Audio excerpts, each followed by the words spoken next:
নতুন রূপ ধরা পড়ল আর্টেমিস 2 মিশনে।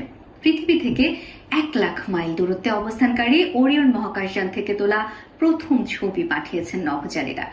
ক্যাপসুলের জানালা দিয়ে লেন্সে ধরা পড়েছে মেঘে মোড়া নীল গ্রহের অপার্থিব দৃশ্য। পেশাদার নিকন ও GoPro অ্যাকশন ক্যামেরার পাশাপাশি ব্যবহার করা হয়েছে iPhone. Mission control is go. The crew is go.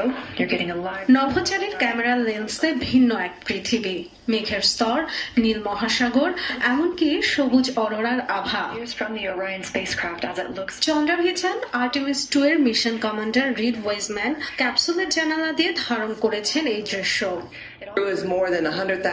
Mission সফলভাবেই এগোচ্ছে এবং নভোচারীরা ভালো অবস্থায় আছেন। বর্তমানে ক্রুরা পৃথিবী থেকে 1,00,000 মাইলেরও বেশি দূরে এবং চাঁদ থেকে প্রায় 1.5 মাইল দূরে অবস্থান করছেন। গতকাল ক্রুদের পাঠানো খুব পরিষ্কার কিছু ভিডিও ও ছবি পেয়েছি।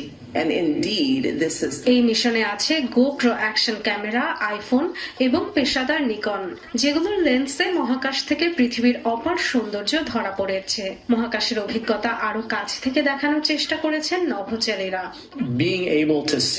কেবল নিকন D5S কিংবা G9S নয়, আপনারা হয়তো জানেন না, ক্রু মেম্বারদের কাছে আইফোন রয়েছে। সব ক্যামেরা দিয়েই দারুণ কিছু ছবি তুলতে পারবেন তারা।